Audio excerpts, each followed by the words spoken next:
Today we are making sourdough focaccia. Known for its light and airy and chewy crumb, it is such a simple sourdough recipe that any baker can master.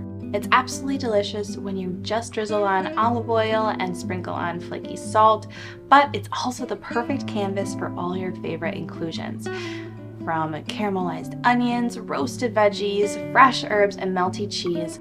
Or if you're craving something sweet, why not try some cinnamon sugar or some chocolate chunks? You really can't go wrong. So grab your sourdough starter and let's get started. First, we're going to grab our kitchen scale, an essential for all sourdough baking. And then we're going to need a glass bowl.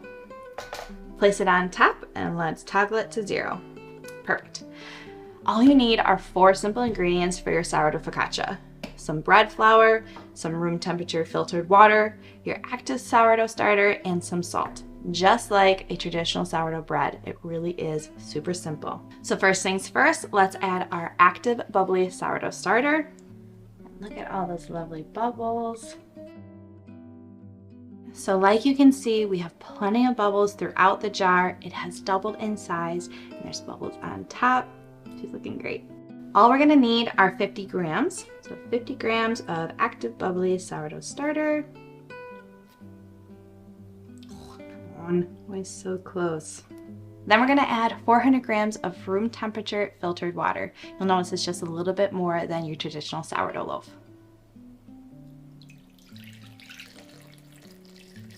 Mix this together with your Danish dough whisk, or you could just do it with your hand as well.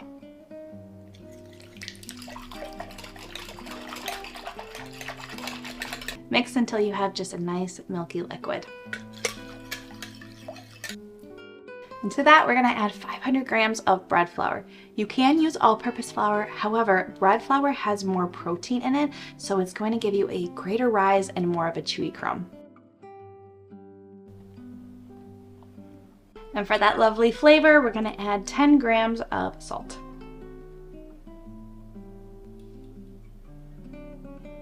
Mix that up until it's all combined. I love sourdough focaccia because it really is a no-fuss recipe. As we continue on, you're gonna see just how simple it is to make. So I always encourage, if you're a beginner, it's such a great recipe to start with when you're starting sourdough. But honestly, it's also a great recipe just to have a lot of creativity with, especially when it comes to the toppings. Just to make sure that everything is included, I'm going to use my bowl scraper to scrape the sides of the bowl and get everything mixed in.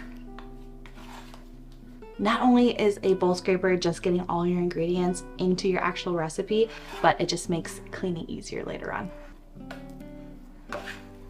You'll notice that the dough is going to be extra sticky. Remember, we added more water than a traditional sourdough loaf, so this is totally normal.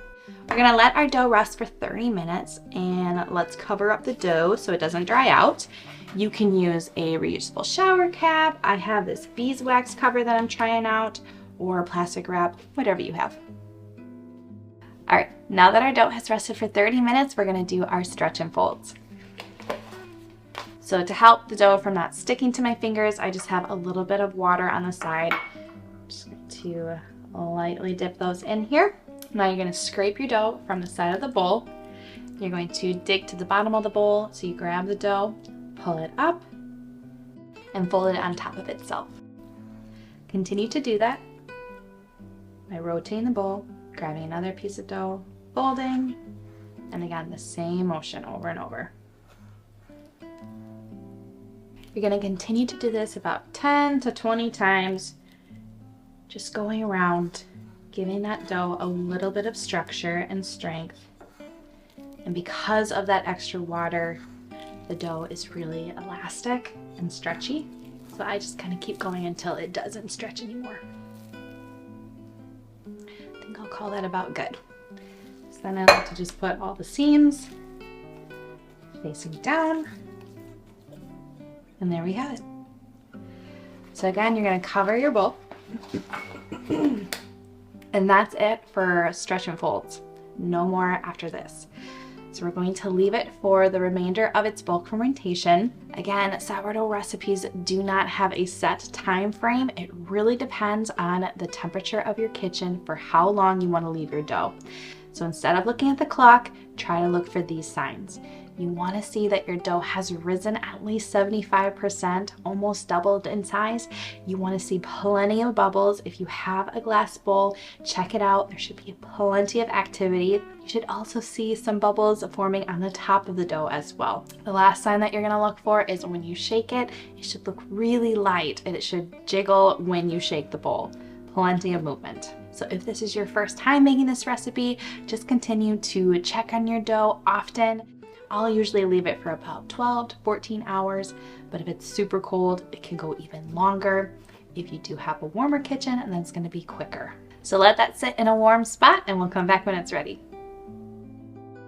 All right, so I prepped this dough last night and she is ready to go. As you can see, she's risen beautifully. We can see lots of tiny little bubbles starting to come to the surface. With my glass bowl, you can also see plenty of bubbles all throughout below the dough. And then when I give her a little shake, very light and jiggly. Now it's time to place our dough into our baking pan. So I'm choosing a 11 by 9 baking pan, and I'm also choosing metal. You can use glass or you can use ceramic. However, when you have metal, you're gonna get more of that crispy crust on the outside, which is really delicious. You can choose a larger baking pan if you would like as well, such as like a rimmed baking sheet. That's gonna give you a larger piece of focaccia, but it's also gonna be thinner. I personally love a thick, chewy bite of focaccia, so that's why I'm gonna go with this one. Now, just as a little bit of an insurance, I'm gonna place a piece of parchment paper on the bottom of my baking pan. I don't want my focaccia to stick, so if you're confident in your baking pan, then you don't need this, but again, just a little bit of insurance. Now we're gonna pour some olive oil on the bottom of our baking pan. I'm gonna start off with 28 grams or 2 tablespoons. Use your fingers and spread that out evenly.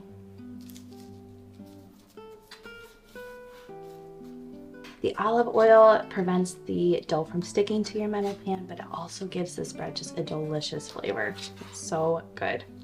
Without deflating too many of our bubbles, we're going to gently place our dough into our metal baking pan. I'm going to use a bowl scraper to just help get her moving.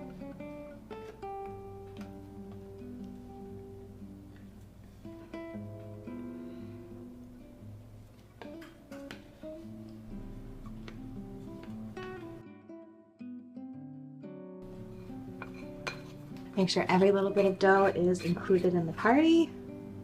Before we handle our dough, just oil your fingers because the dough is really sticky. So we're gonna grab the very top of the dough and you're gonna fold it towards the middle and just press it into the dough. All right, and then you're gonna do the exact same thing with the bottom part of the dough. So pull and then fold it towards the center and then just press it back into the dough itself. Now we're gonna rotate the dough so it's vertical. There we go. And now we're gonna flip it so that it has the seam side down.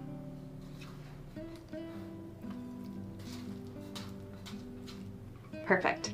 Now we're gonna leave our dough for the second rise. We want our dough to fill out the baking pan and it should rise about double in size, looking nice and airy and light, and that's when we know it's ready to bake. So you're gonna wanna cover your dough. You can use a reusable shower cap, some plastic wrap, and then you're going to leave it to rise. Now again, temperature is really crucial for sourdough. If your kitchen is a little bit warmer, it's going to rise faster. If you have a really cool kitchen, it's gonna take longer. So for my 70-degree Fahrenheit kitchen, this is gonna take about probably 2 to 3 hours. But if you wanna speed along the process, try to place your dough in a warm spot. For example, in a cabinet or in an off oven with the light on. These are great options to help speed along the process. Before we put on our toppings for our sourdough focaccia, preheat your oven to 425 degrees Fahrenheit. All right, let's move on to the fun part, getting our sourdough focaccia topped with all those goodies and baked. So as you can see, the dough has spread out. We do have some space in the corners, totally good. We'll just move it, give it a little nudge there. But it's grown, you can see some bubbles on top, and when you shake, it's looking nice and light and airy. So to start off, we're gonna just drizzle a little bit more olive oil on top of the dough. Perfect. Just spread that around on top. And now we're going to use our oiled fingers to dimple the dough. You're going to go in and just lightly touch the bottom of the pan. You don't want to press and break through the dough. Okay, and just kind of massage it a little bit. And as you see, as you do that, some of those bubbles start popping up here. Like I said, just help to kind of push the dough a little bit into those corners. Continue to dimple.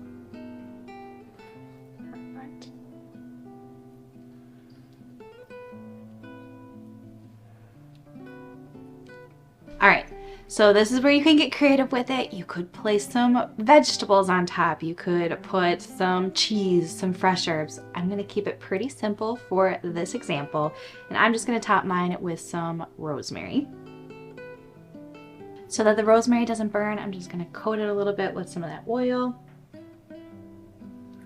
And then place around as I please on the focaccia.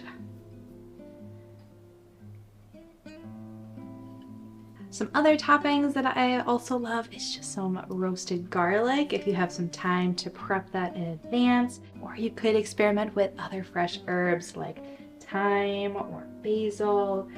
You could do plenty of roasted veggies. A lot of people love like tomatoes or onions. Caramelized onions would be really, really yummy as well. For a little bit of melty goodness, you could top it with some cheese, like a nutty flavor like Parmesan. The options are really endless. All right, last but not least, top off your sourdough focaccia if you're going savory with plenty of salt. It's gonna give it that great flavor. I'm just topping my sourdough focaccia with some flaky sea salt. It really complements the olive oil. And she's ready to bake. So we preheated our oven while we were doing all the toppings. Once your oven has preheated, you're going to place your sourdough focaccia on the bottom rack. It just helps the bottom of our bread get nice and crispy. We're going to bake our sourdough focaccia for 20 to 25 minutes. I like to check on the earlier side just to make sure everything isn't getting too crispy.